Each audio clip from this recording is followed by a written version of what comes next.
would be horrifying. Cool. And that's us being live. So welcome everyone to the USL Show, brought to you by the Beautiful Game Network of Podcasts and sponsored by Roughneck Scarves for all of your MLS, USL, national team, or even custom orders, stuff like that. Roughneckscarves.com. They will hook you up. This is the final preview we have to do, which is crazy. So for everyone that's been on before, thank you. Legitimately, without your help, we wouldn't be here or doing this. So that's awesome. And I hope for everyone that listened through all these, A, thank you so much. That's incredible. And B, I hope you've learned something. So joining me, your host, as always, Evan Villela, is Matt Pollard, who does a ton of things, but one of them, and the one we have on here for tonight, is the Los Angeles Galaxy 2. So Matt, how's it going?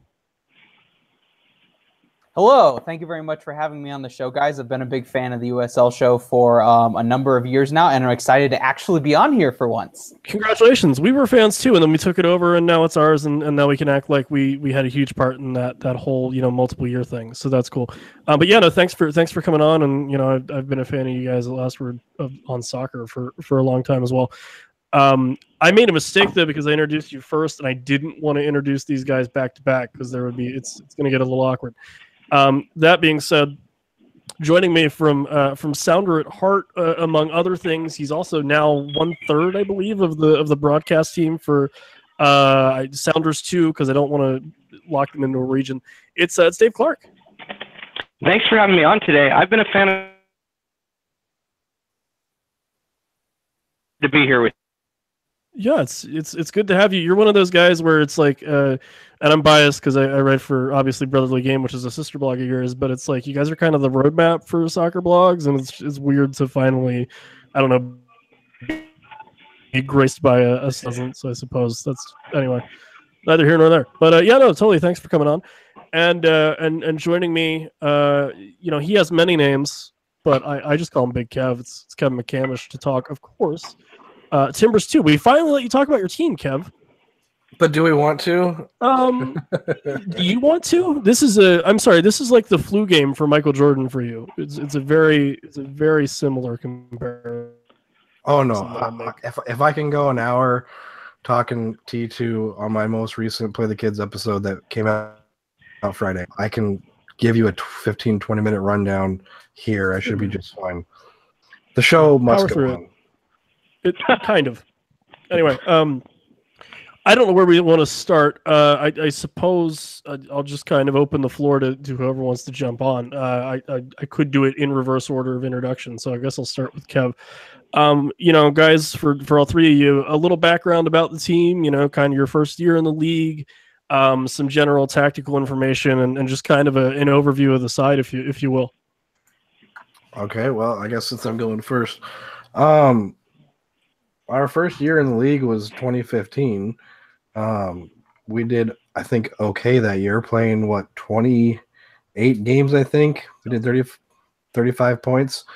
Didn't make the playoffs. Didn't make the playoffs in any other year, but, I don't think it's a team that's going to it really aims to make the playoffs. They just kind of aim to try to develop players. But I don't know why we're talking about the first year. So let's kind of talk about the players that are out, players that are coming back in. Renico Clark was waived from the first team. That's kind of a big thing that happened. Not surprising. I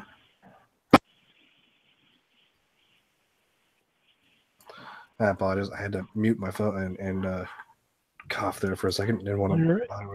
But anyway, so Clark got waived from the first team. That's was kind of a big deal around here because it wasn't surprising. It was expected, but still to see kind of that talent who did very well the first 2 years, despite injury, just did not put it together on the third year for some reason.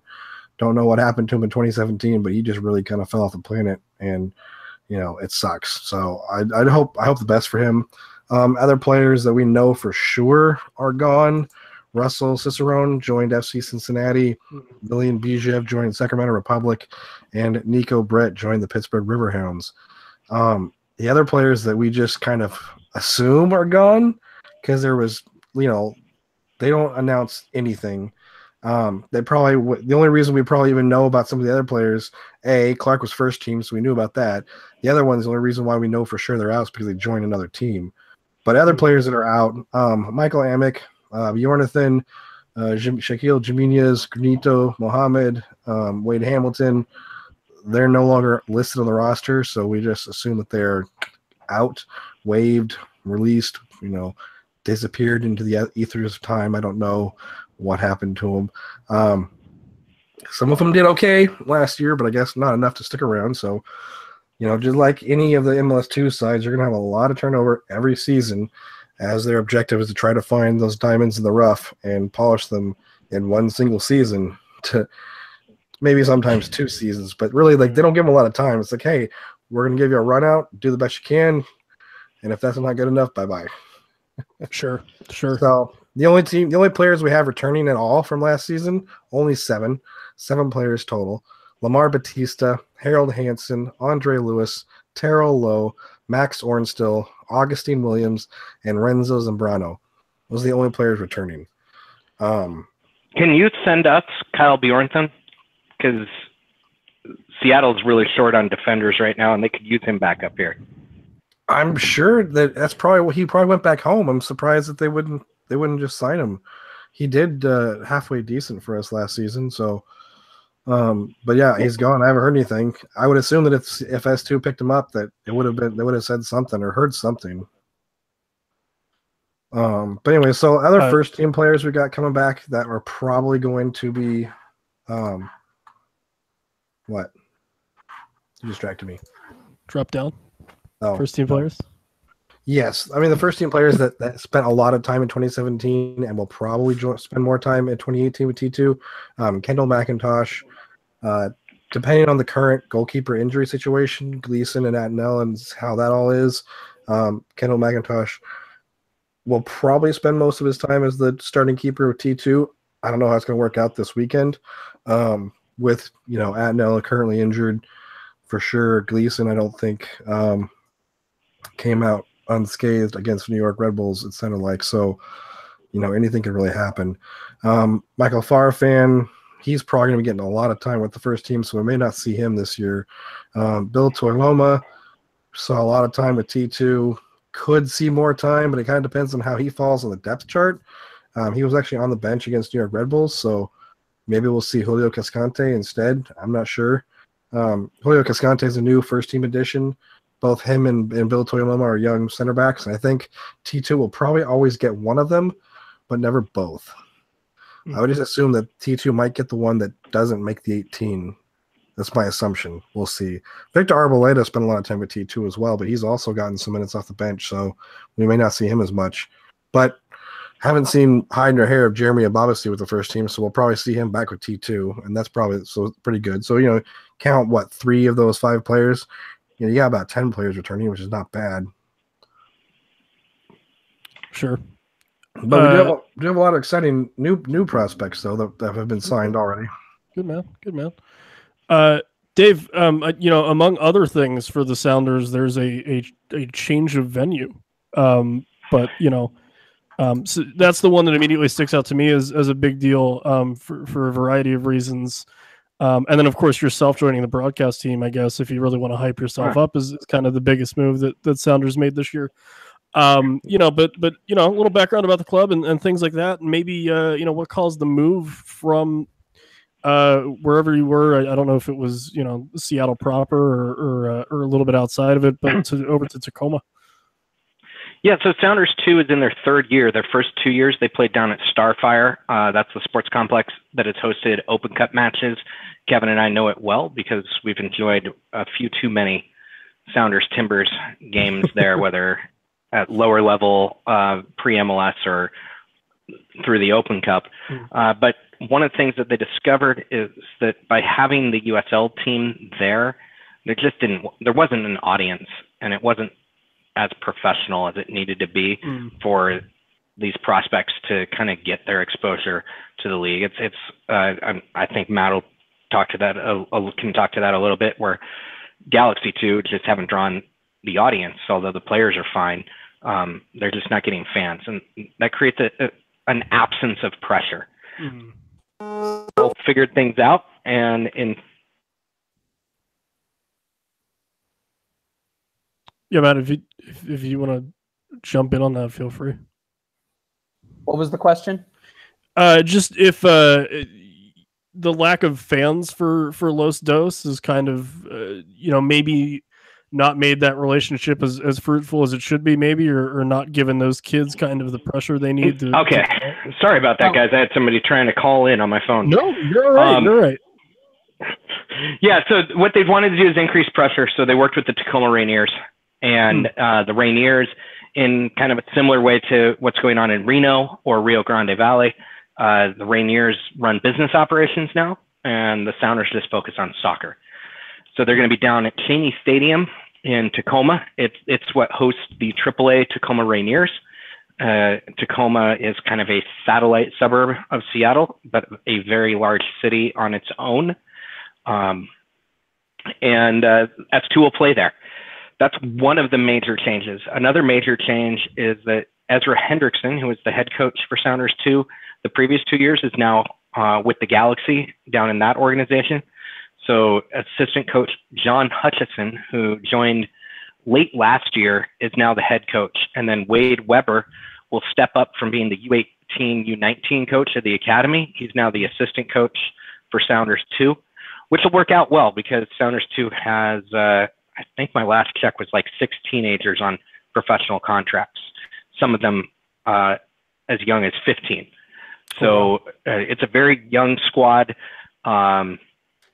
One of their only 2 signings this offseason, or 3. They had 3 signings this offseason. One's Ray Serrano. He signed from the U16s. He's only 15 years old. He's an attacking midfielder forward that academy players down there can't stop him from scoring, so he needs to be pressed and forced to improve. They signed a kid out of Nigeria who was part of their U20 system at various points. His name is Ibrahim Usman. He's like 6'1", but a left back. And then they signed Nick Hines from Akron. He is a left back, left mid. The quick and dirty version on him is think DeAndre Yedlin, but on the left. He's all about speed, ball at his feet. And, he came from the Sounders Academy in Akron. So it's pretty easy to say really fast guy that's a fullback, maybe a midfielder, is DeAndre Yedlin, but Hines kind of fits that mold. So those are the 3 new kids. All of them are under the age of 20. They bring back veteran leadership in David Olson, a former academy player that played at both Seattle U and San Diego State, Ray Sari, and Felix Narbonne. Felix Narbonne, people from the USL show probably know because he used to be with FC Cincinnati. He's a fringe Panamanian national team player, even though his only professional experience is at the USL level. He's one of their 2 defensive midfielders. And then the guys really to watch, to pay the most attention to this year, the returning players of Sam Rogers, center back with the USU 20s, and Ezreal Gonzalez, who is just 16 years old now. And last year, he was the youngest kid to sign a professional contract with the Sounders. But he's no longer that because Ray Serrano's even younger. So that's kind of the short list. There's 13 or 12 guys on roster right now. They don't have a keeper on roster. They don't have enough center backs to field a full team because Sam Rogers is going to be with the U20s. So he won't be at the game Friday. I have no idea who's going to fill in for him. Fair. Matt, I apologize because I threw to you not knowing what happened to Dave, and then he came back, so I didn't get to hear from you. It's my fault, Matt. Before it happens, it's the peril of having a bunch of people in the same place at the same time. So before we get into kind of preview stuff for Los Dos, I mean, do you think there's any money to that? Maybe the venue not being where you need it to be, or the fan base not being there, and then not putting enough pressure on those kids that kind of needs to not only develop as players but kind of learn the professional game, a little bit as well. Yeah, absolutely.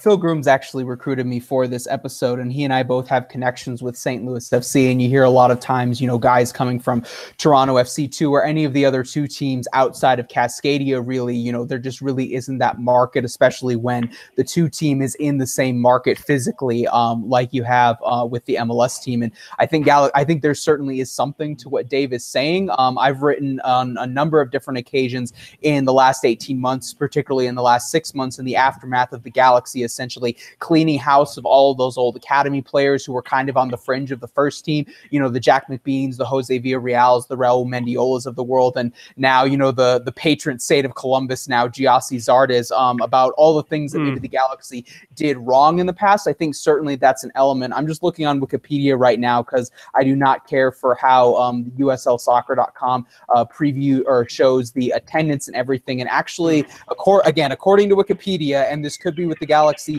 bumping a whole lot of tickets and distributing them, so take this with a major grain of salt. The Galaxy 2 have actually gone up in attendance over their 4 years of existence. Their inaugural season was in 2014. They averaged just around 600 fans since then, and they were at 12, 15, 1, 2, 1, 5 all of last year. Still relatively small compared to the Cincinnatis, the St. Louises, the Louisvilles of the world, but that's been improving. But I agree with Dave that, playing at the track and field stadium on the backside of the StubHub Center isn't the best as far as facility standpoint in terms of creating fan culture. And then obviously anytime you have a two-team, playing, in the same market and, on the same facility as the primary MLS team, that's going to detract from the fan base that the USL team is going to receive. I would not be opposed to, say, Los Dos moving to, a Santa Barbara, maybe somewhere else in the Los Angeles area. I don't think you'd want to go full Orange County because the banter with LAFC is going to get too that way. But, if LA Galaxy 2 spontaneously decided, we're going to move the team to San Diego, for example, and we're going to put them in a 5,000 seat stadium, and we found this new business group to operate, similar to what what the Sounders are doing or what Houston has done with Rio Grande Valley FC, I wouldn't be opposed to it. I think that would be beneficial for growing soccer in America, growing the LA Galaxy brand, and certainly getting more people out to Los Dos games. Sure. Yeah, and then for Los Dos, obviously you talked about them cleaning house and shipping out some guys, and obviously people that might be familiar with USL saw Jack McBean a good bit last year, and some other guys kind of fringy. Who do you have this year that you're keeping an eye on, and maybe talk about some of those changes that Dave just brought up with one of their guys dropping down and joining the Galaxy. Absolutely. So the Galaxy cleaned house on the first team and at the USL level on a number of different levels. I won't go into the MLS side because this is a USL podcast, and I could do a whole episode on what the Galaxy have changed in the last year and a half. So players who had their contracts decline from this past season. Rio Fuji, who is an LA Galaxy Academy player, he is now, I believe, in Hong Kong. Alejandro Covarrubias, who at times was the captain, he's now with Fresno FC. Tyler Turner, Robert Castellanos, a center back, all had their options decline. And then other players whose contract expired, Josh Turnley right now, who I believe was either in training with or has officially signed with Sacramento Republic. I haven't been keeping up too much on him personally. And that was mostly a jettison of defensive players. We will not talk about Black Monday that was their July 3rd 9-0 drubbing against Reno. But certainly the Galaxy 2 defense was their big issue. Players that we have returning to the squad, and I'm going to include players who've been re-signed. First, Miguel Aguilar, DC United fans will remember him, more of an attacking midfielder. He tore his ACL in the home opener last year and didn't get healthy until the end of it. He's now on a new contract, and I think he's a starter for this team. They also have Adrian Vera, another Galaxy Academy player, very winger-like player, likes to cut inside. Up top, it's going to be the Justin Dillon and the Ethan Zubak show. Ethan Zubak led the team with 28 chances created last year. The two combined for 10 goals and 5 assists, which isn't too shabby considering they were both right out of college. Who else do we have here? Goalkeepers returning. We have Bennett Shendon and Eric Lopez, the 19-year-old U.S. Youth International who just got called up. So look for him to maybe grow and have a little bit more potential with them. Who am I missing from the existing roster? And then Jeffrey Payeras, center back, who was with them starting in 2016, is also back. The Galaxy have brought in a number of new players, particularly on the midfield side. Jeffrey Chempong. I hope I'm pronouncing that correctly. He's a Ghanaian center midfielder. From what I've seen in the YouTube highlights of him, again, serious grain of salt here. He's a box-to-box midfielder, could potentially play in the middle there with Miguel Aguilar.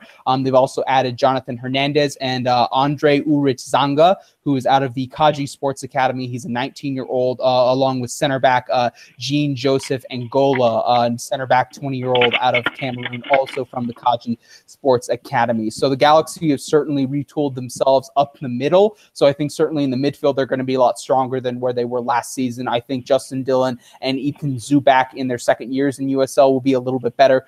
There's a possibility that Ariel Lassiter, who's technically on contract on the MLS side, could be loaned down. And then all of the hype, fairly or unfairly, is on the 15-year-old Efren Alvarez. The big question for me, similar to Dave with the Sounders right now, is the Galaxy have a total of 3 defenders on the roster. I just mentioned the 2 center backs, and then they just signed this week Nate Schultz, right back mostly out of Akron, who is a Galaxy super draft pick, will be on a USL contract for them, but they don't have a whole lot of defenders right now. You know, the first team is still only in their second week of the season, so maybe as Siggy Smith starts to figure things out on the MLS side, that'll then trickle down to the USL side, and then they'll figure out what the Galaxy will do, signing trialists or bringing up a couple guys from the academy. Their roster is still very much in flux in the organized chaos that is March for an MLS2 team. Sure. Yeah, and you know, it's funny because it's a running theme with, you know, I think any MLS2 or you know, as I lovingly call them, an MLS 1.5 team, where you're, you know, not in the same market but you're close, where there's a lot of chaos every week in that, you know, your roster and you know what your coach has to work with is largely dependent on what the first team doesn't have. So, you know, maybe in that regard, kind of out of all those guys, and I don't know, whoever wants to take a stab at it first, who would be kind of the one to watch if, you know, if I'm not familiar with your team, who's kind of the standout guy out of your USL guys or even your academy kids that you think has a shot of really playing well and either, you know, putting a big dent in the USL this year or even has an outside chance to make the first team come, you know, October, November into the off season, you know, for 2019 at that point it would be, I suppose. Absolutely. There's 2 or 3 names that really stick to me as far as LA Galaxy 2. First of all, Efren Alvarez, you know, a 15-year-old, could be 16 in June, has been hyped from everyone that I've spoken to within the organization as being as good or having as high of a ceiling as any of the other Galaxy academy products that you have seen. You know, he was signed in the middle of last season when the team wasn't doing that well. We'll see what the organization wants to do from do they want him to train with the first team? Do they want him to have him get minutes at the second team? But certainly if Efren Alvarez is with LA Galaxy 2 at any point, you know, fairly or unfairly, just because he's 15 years old and given all of the hype that the organization's put around him, he's going to be a main one. Depending on what the LA Galaxy do defensively, I think Hugo Ariano, another academy player who was in his first year last season, could be another one to watch for the defensive side. And then depending on what happens with the Galaxy's second center back position, Tomas Hilliard Arce, second overall pick in the MLS Super Draft. Generation Adidas player, won 3 college cups with Stanford back to back. Definitely a lot of potential at the center back position. If he's with Los Dos, I would expect him to start, and I would expect him to be a force on the defensive side of the ball. Kev, anybody in Timbers land that we should be looking out for? Yes. I kind of feel like you cut me off there when I was talking about my players. I'm sorry. It's okay. Do you want to just want me to say like who might be exciting or all 7 of the additions that they signed? No, tell me all 7, and then out of that lot, or if there's guys that you didn't bring up, or if there's guys, you know, if there were guys that were on the team before, feel free to shout them out. Well, 7 of the new signings that they made, Derrickson Vuelto, he's a Honduran forward. We also signed Marvin Loria on loan from Saprissa. He's a left winger, so a couple of attacking players there. Got a couple college kids, Christian Enriquez and Devin Jamga. Got ourselves a goalkeeper in Alex Mangles. And then we also got a pair of defenders in Josh Phillips and Matt might recognize this name, Nathan Smith. Since Nathan Smith was previously with Los Angeles Galaxy last season. Yes, and he is a yellow card machine. Ooh, fun. fantastic, I guess. I'm not sure. That'll be fun. Well, it might be nice to have a little bite in the defense, I guess. Yeah. But I don't feel bad. Like this stuff it was announced about a week earlier than it was last year. Last year T2 announced their signings like the day before the season started, so kind of nice to actually have something to work with. And from what Matt and Dave have said, you know, at least I think we've got our defense kind of figured out. We've got, you know, let's see, 2, 3, 4, probably at least 4 center backs just on T2, so that's good. Guys can play on the outside and inside, so I think we'll be covered. Some new first team players that I would expect to see with T2 at some point this season, maybe some more than others. Julio Cascante is a potential center back we might see. Modu Judama, I would expect to see with T2 a lot, signed to the first team from Tulsa, so he's got USL experience. Foster Langsdorff, our homegrown player, we'll definitely see him with T2. I wouldn't expect to see him with the Timbers at all. And then Eric Williamson, U.S. under-20 midfielder. We got him from D.C. and haven't seen him to the first team, so I'd expect to see him with T2. And then of all those players that T2 signed, I think Derrickson and Marvin are probably the two that have like the highest chance right now of potentially like they'll be with the players to see if they get played. I mean, 2 years ago we had like 4 really exciting players, and 2 of them are dropped in the middle of the season. The other 2 went on to earn first team contracts. So, you know, 50% chance. Maybe this time one of them will actually make it to a first team contract and one of them gets dropped, but we'll see how it all goes. Again, like all the 2 teams like to just kind of like play the numbers game, you know, I'll go and kind of grab whoever they can and just throw them against a wall and see who sticks. For sure. And then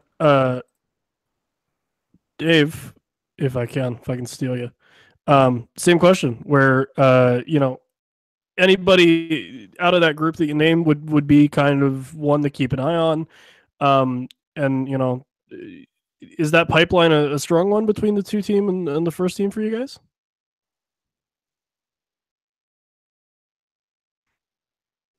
And then I had you. And I can't unmute. Oh no, Dave, come back. Well, it's all right. It'll tell him. So yeah. I'll keep going. So some other interesting news, because people would rather listen to about T2 than S2, right? I wasn't gonna make. No, he's not coming back. He's not coming back. So, anyway, so T2 gets to return to Merlot Field this year. That's exciting. Yeah, welcome back to that. Yeah, 8 of the 17 home games, they're going to be split between Merlot Field and Providence Park. So 8 at Merlot and 9 at Providence Park. I think they'll probably see. And then there's the permanent move off of that, right? No, I haven't heard anything of a permanent move. You're just gonna keep splitting the season. I'm not sure what their plan is in 2019. It's literally kind of a surprise that they're even going back to Merlot Field to begin with, which is just nice to see. I think they'll have a better atmosphere and better attendance on those games they play at Merlot. Fair. Yeah. It's one of those things where there's a really good case study to be done on distancing your USL side from your MLS side, I guess. Yeah, and then the other thing we can't possibly go this whole show without mentioning, FC St. Pauli is going to visit Portland. One of only 2 places they're going to come and play in the States: Portland and then Detroit City FC. They're going to play. So T2 will visit, or T2 will host FC St. Pauli on Tuesday, May 22nd at Providence Park. And that's a huge team. I mean, it's a well-known team across. Even though that they're 2 Bundesliga, they're very well known because they have a very distinctive culture. A supporters culture that a lot of people I think appreciate, support. And I think a lot of our groups, particularly the Timbers Army, but maybe even the Seattle guys and stuff too, they all kind of emulate how FC St. Pauli, just support and treat people like human beings. So it's always good to see clubs like that. Yeah. And then while I'm still attempting to get Dave to know that he's not muted, Matt, I'd be remiss if I didn't ask you about Fresno and some of the other teams popping up kind of around. I don't know, like, are you envious at all? Is it like completely a different structure, so there's no real comparison to be made, or is it just kind of nice to have more teams and close to Los Dos to try to get some fairly local, at least, rivalries popped up there?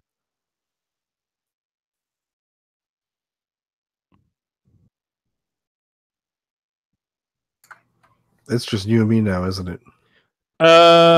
Maybe.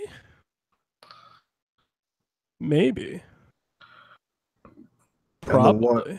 And the person who has the very bad sore throat stands alone. Yeah. Well, I mean, I'm still here, and my throat's not too bad. But yeah, no, for sure. Can you hear me now? I got you now. Hey, that's a plug for well, now it's Sprint, I guess. But yeah, now you're great. Oh, great. I'm pretty excited for T2, by the way, that being at Merlot with that kind of historical stadium and its legacy around college soccer. It's going to be great seeing them there for several games. It's going to be good. Excited to learn that. Yeah. And the St. Pauli news is just extraordinary to get that level of organization to do a friendly with a USL team is pretty awesome. Yeah. So, well, and then I got to hear a lot of Kevin. So that was great. Well, I upped my knowledge on T2. I know it's Tuesday night, but if you want to come down to Portland on a Tuesday night, the FC St. Pauli tickets are only going to be $10, and some of those proceeds are going to go to support the IRCO. Wow. So very cool. Dave, now that I can hear you and everything, anybody out of that group for the new guys and Sounders too, I have a sneaking suspicion you're going to say the gentleman you compared to one DeAndre Yedlin would be one that you're interested in seeing and hoping that he'll progress and at least make a good dent in USL. If not, maybe make his way up to Sounders proper. Well, I actually think Nick Hines is a good year from being away from the first team. I think a USL fan should pay attention to Sam Rogers and David Olson. Both of them are also from the Sounders Academy. And for various reasons, they could wind up on the first team during this season. Sam Rogers is a USU 20 center back. He was signed straight out of high school. He gave up a scholarship to Villanova to instead sign for S2 last year. He is still 18, turns 19 in May, and has the frame already to be an MLS center back. Really what he's working on is his tactical reading of the game. And eventually he's not going to get those tests at the USL level and will just have to play up. So I would look for him as a possibility for a midseason call. And then David Olson, they were using him at midfield last year. The kid's a natural forward. It's what he did when he was with the academy. In his junior year, his academy partner was Jordan Morris. And in his senior year, he was a better goal scorer than Shea Adekoya, who left UCLA to sign with the Seattle Sounders first team. He has to put in the work and he has to be a forward. But if he puts in the work at forward, he could be getting a midseason call. And some of that might just be because the Seattle Sounders don't have any forwards on their roster, and he's a speedy guy. So that's something that they could look for. Sure, not to make this an MLS show, but with the Jordan Morris injury, I'm sure that pushes him up a little bit in the depth chart. It gives him the opportunity. He just needs to take advantage of it. Sure. The two USL guys that I think could find their way to independent teams this year, kind of like Irvin Parra did last season when Seattle decided he wasn't an MLS player, but he went on to have a great second half of the year with Orange County, is both Ray Sari and Francisco Norbon. They're the two holding midfielders here. They're really good. I just don't think they're going to unseat Christian Roldan, Alex Roldan, Osvaldo Alonso, Gustav Svensson. When those are, the only one of those that they could surpass in a reasonable expectation is Alex Roldan. That's a lot of kind of all-star and big MLS money blocking them. So they're guys that might just have to have fortunes at the independent USL level, whether that, I could see them jumping around. Narbonne, as I discussed earlier, used to be with FC Cincinnati. So there's an opportunity if Seattle decides that they aren't going to be MLS quality just because the amount of money that Seattle puts into their squad. Those are guys that USL fans should expect to see jumping to one of those teams that spends a little bit more than an MLS2 side and can give them the opportunity to be fully professional athletes. Those are kind of the four that I would focus on for this year. There are a bunch of teenagers who next season could make the leap. But if I was a USL fan, those are the ones that I'd watch. Fair enough. Matt, do I still have you? Damn. No. Okay. Fair enough. Well, Dave and Kev. I mean, there's an obvious rivalry between the two teams that you represent, not the two of you personally. Yes, I'm about to unearth something I don't want to get into, but besides that, any other teams kind of in the Western Conference that you guys, either look forward to playing, in the way that it's just a good matchup, or even, just teams that you actually don't get along with for whatever reason? I know there's a third Cascadia team that doesn't exist anymore in the USL, but besides those. I don't know. I look to Sacramento and LA too as kind of the standards in the USL West. Sacramento because they've been to the final often enough, and LA too because they're probably the example of how to both win games and develop talent, even though their first team doesn't keep it around quite the frequency that I would like. They win games, and they have a lot of kids out of the academy. So for me, those are the two that when I think about who to judge S2 by, I would compare to one of those two teams myself. The only real rivalry for S2 at this point is T2. The Vancouver-Seattle rivalry is rather friendly. And Kevin could tell you that's probably true for Portland and Vancouver as well. So having them not around, not a big deal. It really is. It's one of those things where it's like, oh, Vancouver Whitecaps too went away. Okay, yeah. Whatever. Kind of how I feel like the rest of the East felt about Orlando moving or leaving. We were just kind of like, all right, that's fine. But I mean, here's the other thing too with S2 and T2 in particular.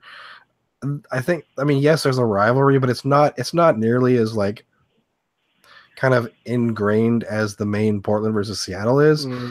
It just kind of draws on the fact that it's Portland versus Seattle. So even though it's the second teams, it's it's still a rivalry, it's still kind of a big deal.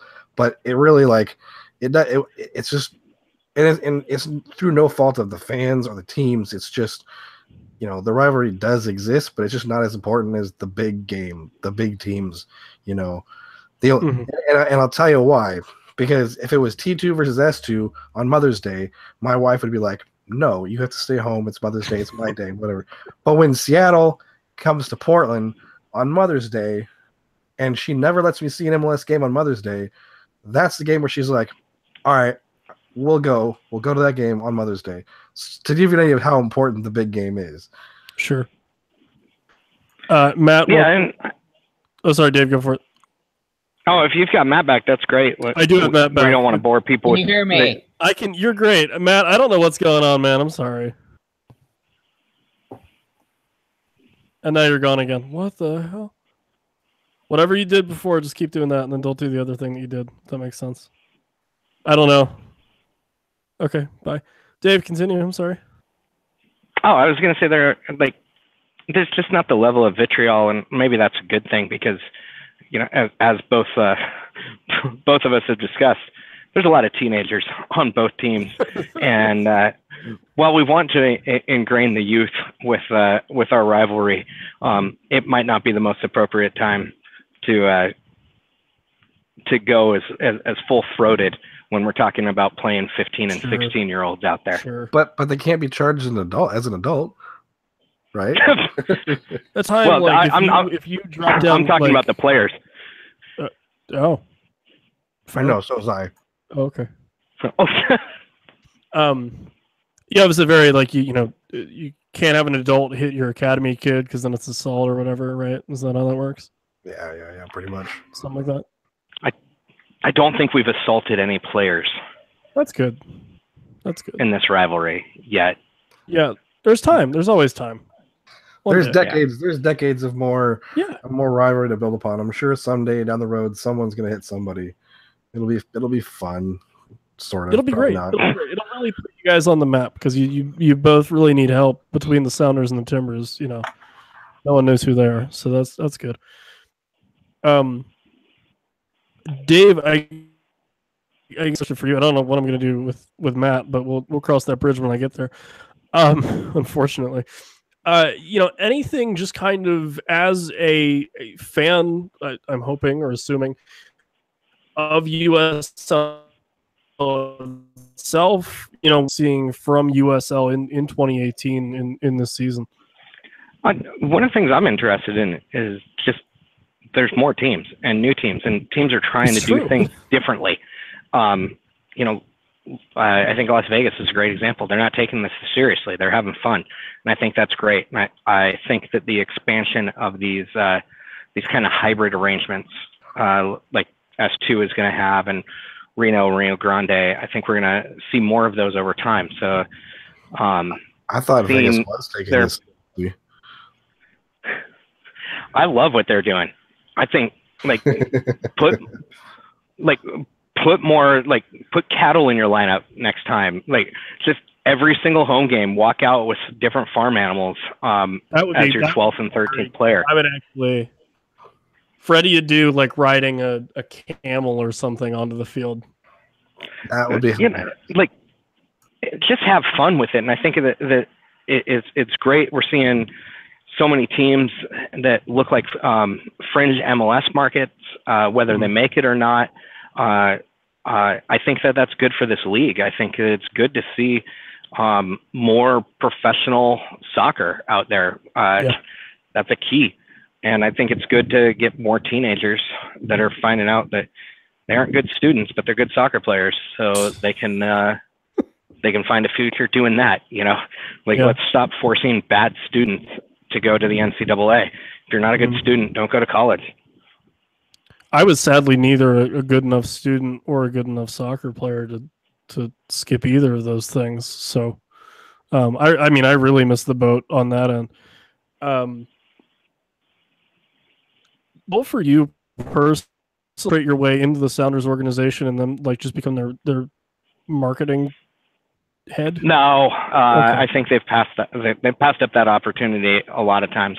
I love soccer, and they're not using me as kind of a professional. They're using me to be entertaining and to provide an analysis that's different than what a former player can do. So sure. That's kind of my goal. They reach out to me, and I'll be the third voice on the broadcast. It's going to be very interesting for me because a lot of what this show has been for me is research for Friday night, because I don't know a lot about T2, but I do know there will be a lot more T2 fans listening to the Friday night broadcast than there are S2 fans, because they're going to have 6,000 some S2 fans in the stadium.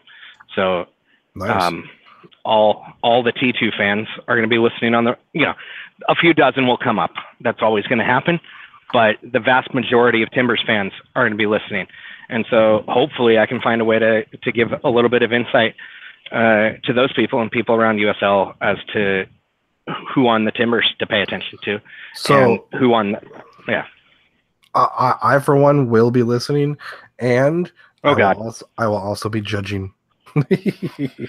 No, I'm ready for that. and that'll be good.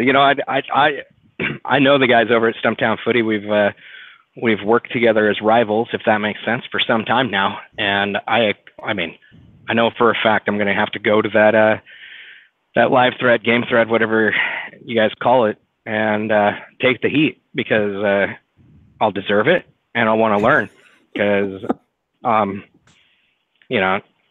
I'll be frank. There's enough people out here to give me feedback, but I'll need the honest criticism that's available from other places. Fair enough. Yeah, totally. Real quick, I'm going to plug the show stuff, and then Dave, I'll let you have at it, and then we can get out of here.